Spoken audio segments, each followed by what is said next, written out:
Kanisa, Bwana Yesu asifiwe. Bwana Yesu asifiwe sana. Tunamshukuru Mungu ametupatia nafasi nyingine tena nzuri na ya pekee kabisa kuweza kuwepo ibadani kwa ajili ya ibada ya maombi. Basi kama unayo Biblia yako, naomba ufungue pamoja nami Mambo ya Nyakati wa Pili sura ile ya 20. Nataka tukumbushane katika andiko hili au maandiko haya kwa habari ya nguvu za sifa au nguvu zilizomo ndani ya sifa wakati wa matatizo. Basi hebu tuombe. Baba wa mbinguni, katika jina la Yesu Kristo, tunakushukuru kwa vile ambavyo umetupatia nafasi hii nyingine tena nzuri na ya pekee kabisa, nafasi ya kuweza kuwepo nyumbani mwako kwa ajili ya ibada ya maombi. Bwana, katika ibada ya maombi ya jioni hii ya leo, tumeona ya kwamba ni vema tuwe na wakati huu wa kuyasikilizisha masikio yetu maneno yako matakatifu ya uzima. Bwana, tunakuomba ya kwamba ukaseme na moyo wa kila mmoja wetu katika wakati huu, katika saa hii. Sema Bwana na maisha ya mtoto huyu, sema Bwana na maisha ya kila mmoja wetu ambaye ameingia nyumbani mwako jioni ya leo kwa ibada ya maombi. Katika jina la Yesu Kristo, neno hili Bwana likawe mkate katika ibada ya maombi ya jioni ya leo, na likatuongoze Jehova katika kipindi cha pili cha maombi katika kuomba kwetu.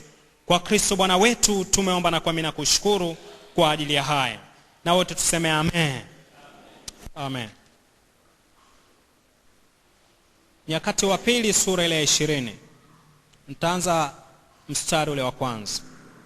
Biblia inasema hivi: Ikawa baadaye wana wa Moabu na wana wa Amoni na pamoja nao baadhi ya Wameuni wakaja juu ya Yehoshafati vitani.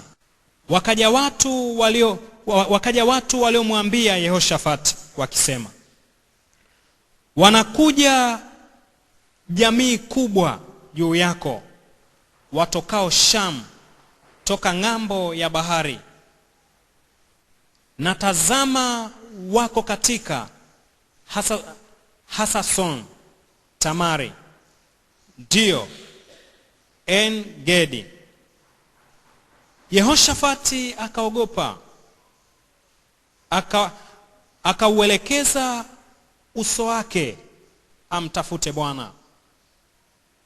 Akatangaza mbiu ya watu kufunga katika Yuda yote. Yuda wakakusanyika pamoja ili wamtafute Bwana. Hata kutoka miji yote ya Yuda wakaja kumtafuta Bwana. Yehoshafati akasimama kati ya kusanyiko la Yuda na wana wa Yerusalemu nyumbani mwa Bwana mbele ya ua mpya, akasema, Bwana Mungu wa baba zetu, si wewe uliye Mungu mbinguni?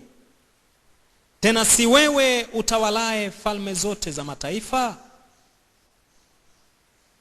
Na mkononi mwako mna uweza na nguvu, asiweze mtu yoyote kusimama kinyume chako. Si wewe, Mungu wetu, uliowafukuza wenyeji wa nchi hii mbele ya watu wako Israeli, ukawapa wazao wa Ibrahimu rafiki yako hata milele? Nao walikaa humo, wamekujengea patakatifu pa jina lako humo, wakisema, yakitujia mabaya, upanga, hukumu, au tauni, au njaa, tutasimama mbele ya nyumba hii na mbele zako, maana jina lako limo katika nyumba hii, na kukulilia katika shida yetu, nawe utasikia na kuokoa. Na sasa tazama, wana wa Amoni na Moabu na wa mlima Seiri, ambao hukuwaacha Israeli waingie katika nchi yao walipotoka nchi ya Misri, lakini wakawageukia mbali wasiwaharibu. Tazama jinsi wanavyotulipa, wakija kututupa toka milki yako ulioturithisha. Mungu wetu, je, hutawahukumu? Maana sisi hatuna uwezo juu ya jamii kubwa hii wanaotujia juu yetu, wala hatujui tufanyeje. Lakini macho yetu yatazama kwako. Wakasimama Yuda wote mbele za Bwana, pamoja na wadogo wao na wake zao na watoto wao. Ndipo Yahaziel mwana wa Zekaria, mwana wa Benaya, mwana wa Yeyeli, mwana wa Matania, Mlawi wa wana wa Asafu, akajiliwa na roho ya Bwana katikati ya kusanyiko, akasema, sikieni Yuda wote, ninyi mkaao Yerusalemu, na wewe mfalme Yehoshafat. Bwana awaambia hivi, msiogope wala msifadhaike kwa ajili ya jeshi kubwa hili, kwani vita si yenu bali ni ya Mungu. Kesho shukeni. Panatosha hapo, utamaliza kwa wakati wako wewe mwenyewe, ikiwezekana sura yote hii, lakini kwa leo tuishie hapo. Nataka tukumbushane kwa muda mchache ambao uko mbele yetu kwa habari ya nguvu za sifa au nguvu zilizomo ndani ya sifa wakati wa matatizo. Niseme ya kwamba kulikuwa na watu ambao walikuwa wanataka kumwangamiza mfalme Yehoshafat. Walikuwepo watu wa namna hiyo. Na katika maeneo haya ambayo tumeyasoma, kuna mambo machache ambayo tutayaangalia. Tutaangalia mambo kama 4 hivi. Jambo la kwanza ni kwamba Mungu anahusishwa sana na matatizo ambayo sisi tunayo. Na huyu Mungu pia anataka sisi tumhusishe matatizo ambayo tunayo. Bwana Yesu asifiwe sana. Mungu wetu ni Mungu ambaye anahusishwa sana na matatizo ambayo tunayo, na anataka tumhusishe. Nakumbuka mwalimu wa semina ambaye alikuwa anafundisha semina siku si nyingi hapa, akazungumza kwa habari ya agano. Akasema ya kwamba sisi ni watu wa agano.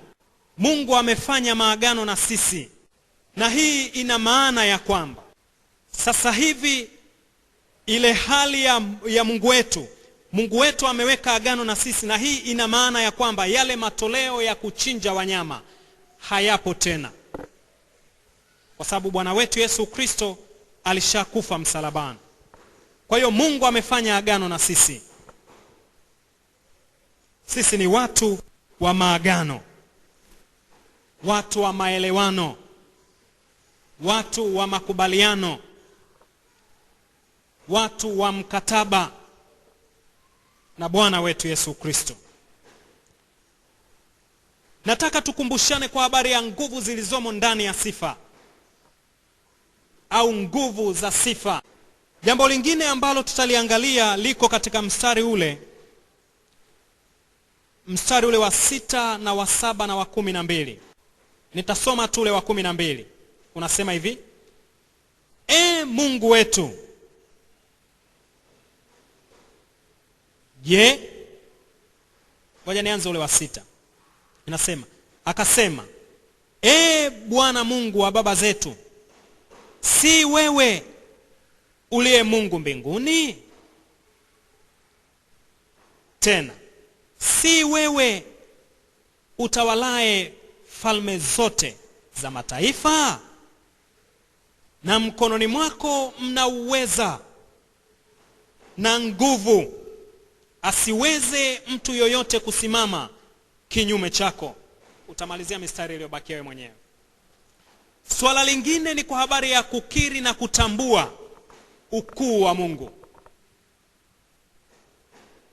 Swala la kukiri na kutambua ukuu wa Mungu katika hali zote. Mwandishi wa kitabu kile cha Yeremia anazungumza, anasema ya kwamba mimi ni Bwana Mungu wa wote wenye mwili.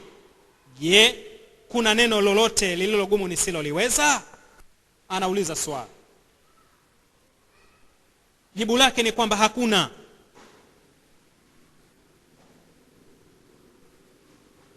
Mungu wetu ni Mungu ambaye ni mkuu kuliko matatizo ambayo tunayapitia, kuliko shida ambazo tunazipitia. Na Mungu wetu ni Mungu ambaye ni mkuu pia kuliko hata shughuli zetu au kazi zetu. Na huyu Mungu wetu vile vile niseme kwamba ni mkuu kuliko hata elimu ambazo sisi tunazo. Yeye ni mkuu. Yehoshafati ni mfano kwetu sisi, alilitambua hilo. Akasema sio wewe unayetawala falme zote. Ni kweli kwamba Yehoshafati alikuwa ni mtawala kwa sehemu tu, lakini alitambua ukuu wa Mungu ya kwamba yeye anatawala kote. Kanisa, Bwana Yesu asifiwe sana. Haleluya. Swala lingine linapatikana katika mstari ule wa 3. Inasema hivi kwa habari ya kumtafuta Mungu. Yehoshafati akaogopa, akauelekeza uso wake amtafute Bwana.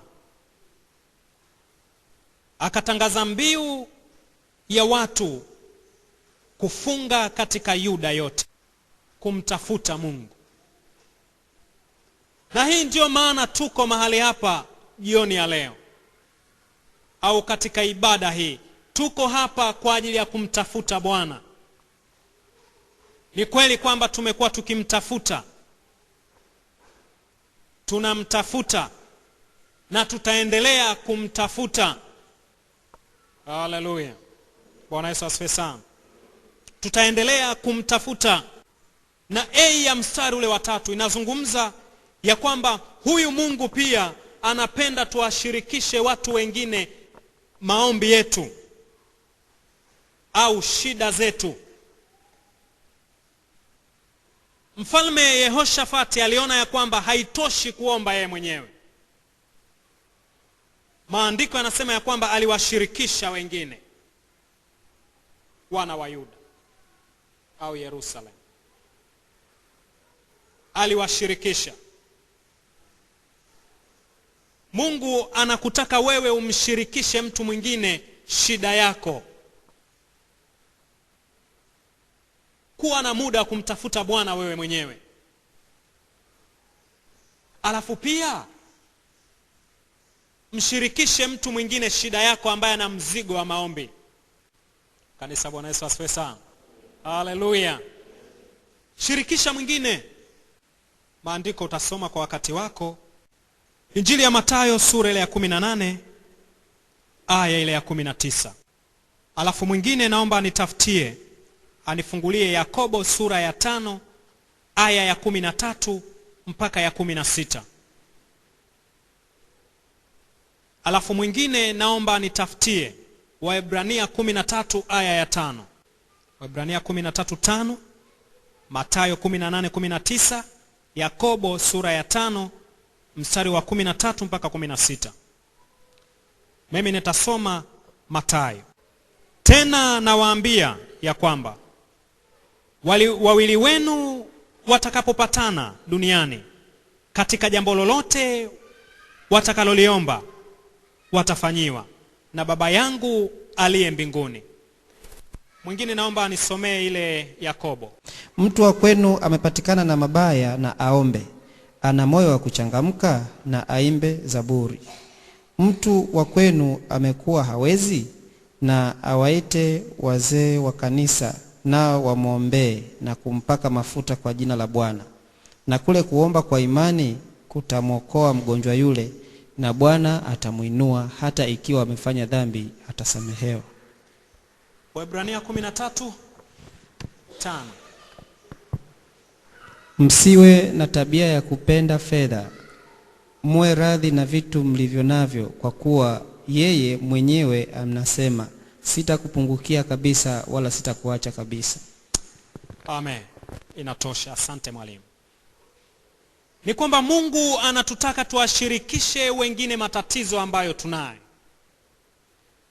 Nikasema ya kwamba tafuta mtu ambaye ana mzigo wa kuomba, mshirikishe hitaji lako. Sijasema ya kwamba ni kila mtu ambaye unaweza ukamshirikisha, lakini tafuta mtu ambaye ana mzigo wa kuomba, mshirikishe hitaji lako au shida yako. Maandiko ambayo tumeyasoma hapa ni kwamba pia kuna nguvu katika maombi ya umoja au ya mapatano. Ipo nguvu. Na pia maandiko yanazungumza, yanasema ya kwamba akiomba kwa bidii. Meongeza pale neno akiomba kwa bidii. Kanisa, Bwana Yesu asifiwe sana. Haleluya. Na haishii hapo kuwashirikisha wengine. Ni kwamba pia unatakiwa uungane pia na wengine katika ibada kama hivi. Maana mwingine anaweza akamshirikisha jirani yake hitaji lake kwa ajili ya maombi, lakini kwenye maombi ya pamoja kama hivi haonekani. Niseme ya kwamba pia ungana na wengine pia katika maombi kama hivi. Kanisa, Bwana Yesu asifiwe sana. Haleluya. Nguvu za sifa.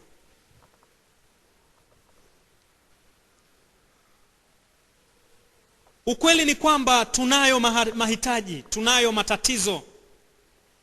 Na katika matatizo ambayo tunayo ni Mungu peke yake ambaye anaweza kuyatatua. Ni Mungu peke yake ambaye anaweza kuyatatua matatizo ambayo tunayo.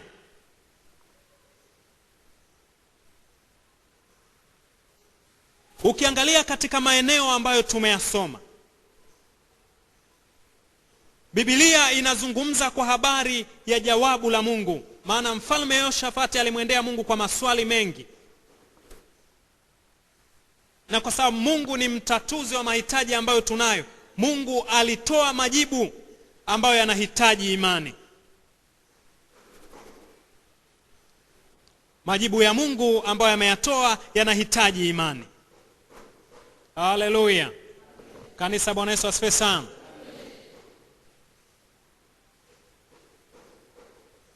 Majibu ya Mungu ambayo Mungu ameyatoa, tunaona pia kwamba kuna kumpa Mungu sifa au kuna kumsifu Bwana katika maeneo ambayo tumeyasoma.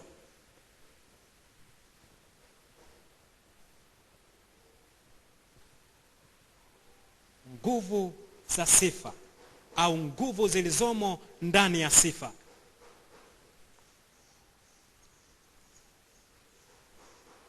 Wakati mwingine ni vizuri kumwendea Mungu kwa sifa. Anapofungua moyo wake, unaweka hitaji lako. Anapojisikia vizuri, unaweka hitaji lako. Unaweka hitaji lako. Ukweli ni kwamba kuwa na muda wa kumtukuza Bwana, kumsifu Bwana, kutaleta amani katika maisha yetu. Kuwa na muda wa kumsifu Bwana ni kwamba kutaleta uwepo wa Bwana katika maisha yetu. Kuwa na muda wa kumtukuza Bwana kutaleta ushindi katika maisha yetu. Kuwa na muda wa kumtukuza Bwana ni kwamba kutaleta ulinzi wa kimungu katika maisha yetu. Na wale ambao tumesoma habari zao ni mfano kwetu. Nguvu za sifa. Hebu wakati mwingine tuwe na muda wa kumwendea Bwana kwa kumtukuza.